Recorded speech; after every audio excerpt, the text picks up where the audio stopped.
Hello everybody and welcome back. My name is Kari and today I am doing my December TBR.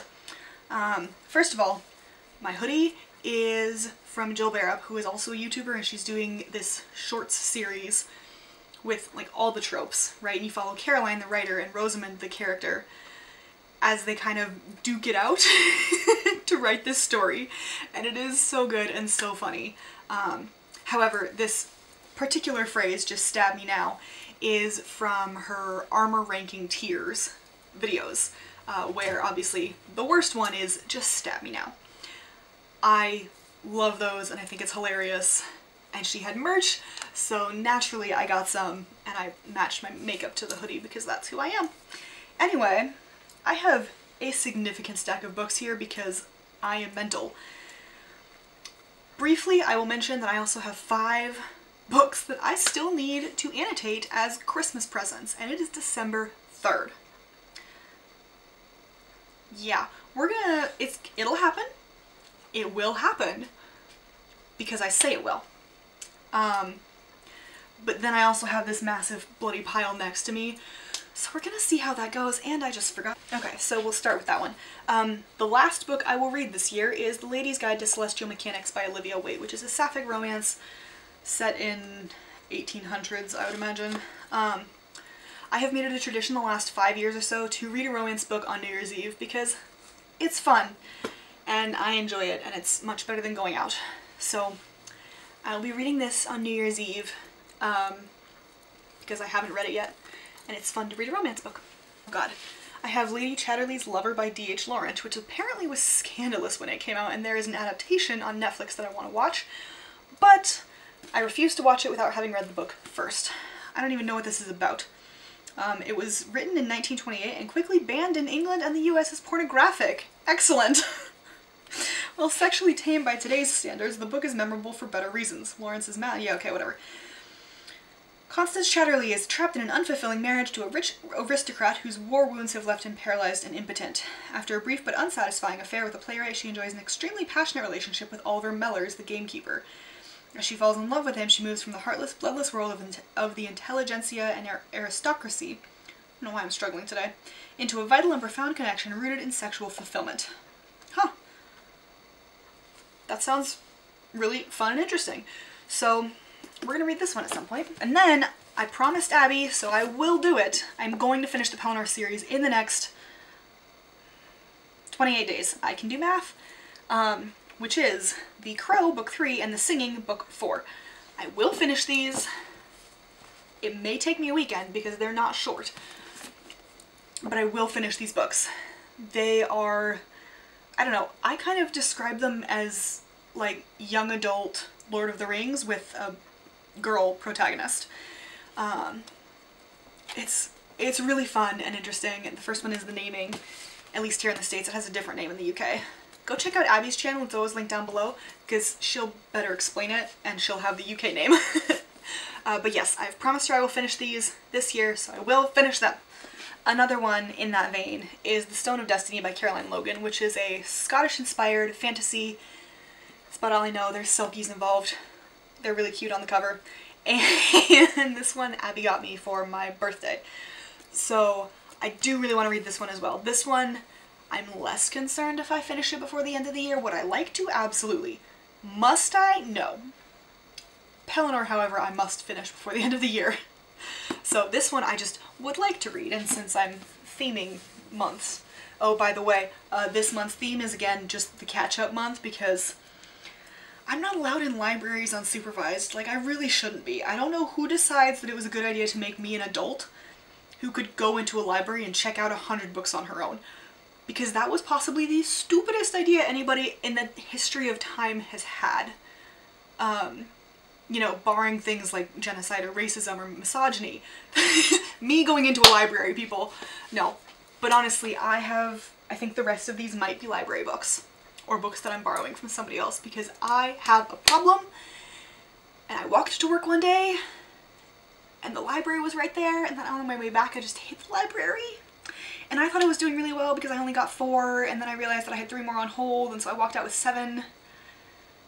And yeah, here we are. So let's get into those. First up, we have Last Night at the Telegraph Club by Melinda Lowe. I have read Ash by her and enjoyed it. That one is a queer Cinderella retelling, which is very fun. This one is set in 1950 San Francisco, if I'm not mistaken. Well, definitely America in 1954. Okay, so I was right about that. 17-year-old Lily Who can't remember when the question took root, but the answer was in full bloom when they walked under the flashing neon sign of a lesbian bar called the Telegraph Club. Obviously the 50s is not a good time for anybody who is not straight, white, and male. So we're gonna find it out. I also got Pet by Akwaeke Emezi. I am interested. This one I got because Abby has been saying nothing but good things about it. I have no actual sense of what this is. That's a piece of paper. There are no monsters, or that's what they're taught, but Jam and her best friend... Well, Jam meets Pet, who is a monster, and she's got to reconsider everything. It's very short, obviously. Abby said this was fantastic, and I trust her taste, and we have similar taste, so I'm curious. Similarly, The Paris Bookseller by Kari-ng. This was recommended to me by a different friend. We swap book recommendations fairly frequently, and so obviously I want to read this. It is, let's see, 1919, Sylvia Beach opens Shakespeare and Company in Paris, and you sort of follow that. This one will be, I think, particularly interesting, having read a Hemingway biography, because he knew Sylvia Beach. So that should be really fun. This one, because it's just been sitting there for 2 months now, which is Serwa Boateng's Guide to Vampire Hunting by Roseanne A. Brown. There's vampire hunting, and it's under the Rick Riordan Presents imprint, so there's no way this can go wrong. Then we have The Last Queen by Chitra Banerjee Divakaruni, which is India in, let's see. So our main character, Jindan, is known for her beauty and catches the eye of the Maharaja. She's elevated to royalty because she is his favorite queen now, also the last one. Let's see, she becomes a warrior ruler, protecting her people and her son's birthright from the encroaching British Empire. I have been reading a lot more about subcontinent India lately. I've been fascinated by subcontinent India since I read Jahanara's Royal Diary in that series back when I was a kid, and so the more I can read about it, the better. I have way too many books. Anyway, we have The Watchers, A Secret History of the Reign of Elizabeth I by Stephen Alford. Need I say more? It's Elizabeth I and you let me into a library unsupervised. Different note, The Black Count by Tom Rice. This is a nonfiction book about Alexander Dumas' father, also named Alexander Dumas, but although he went by Alex, and his fame and his life, basically, which is really fascinating. I am reading this one for my book club, which is particularly interesting, having just read The Count of Monte Cristo for November. Back to the library books, and I'm pretty sure those are the rest of them. So we have The King's Mistresses by Elizabeth C. Goldsmith, which is about the mistresses of Charles II. I only know any of them because of that Horrible History song about Charles II, and about the only line I know is Hortense Mancini, when he's singing all of their names. It's...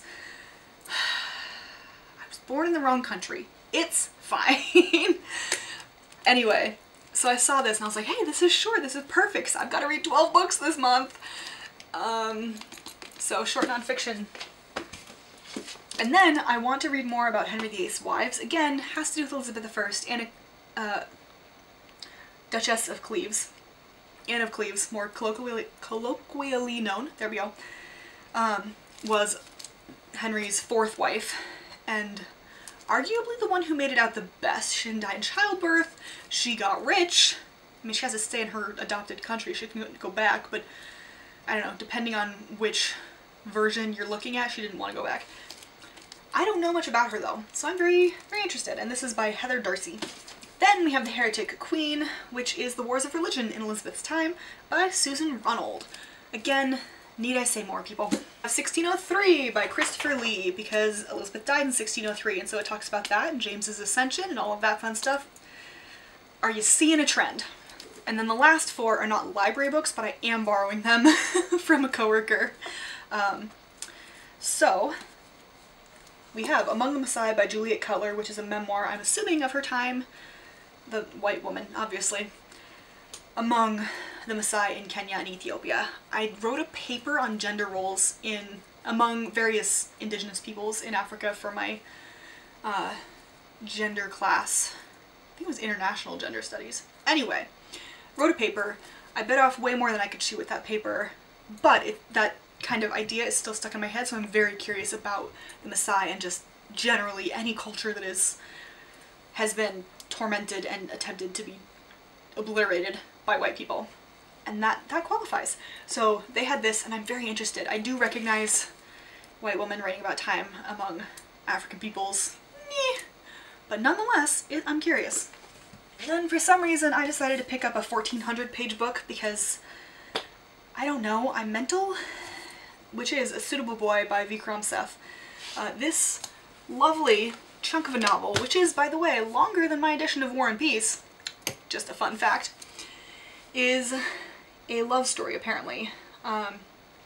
We follow a daughter and her mother in the 1950s, shortly after India succeeded in gaining its independence, and they're trying to find an appropriate boy for the daughter to marry. It kind of goes through there and follows multiple family members, multiple generations. So I'm excited. Oh. And then we have The Weight of Ink by Rachel Kadish, which is London of the 1660s and the early 2000s, about women, one of whom is an immigrant from Amsterdam, scribing for a blind rabbi, and then Helen Watt. Well, Esther Velasquez is the immigrant, and Helen Watt is the alien historian with a love of Jewish history. So I'm really curious. I love dual timelines, I'm realizing. And then last but not least, we have 400 Souls by Ibram X. Kendi, which is a non-fiction, apparently a community history of African America, 1619 to 2019.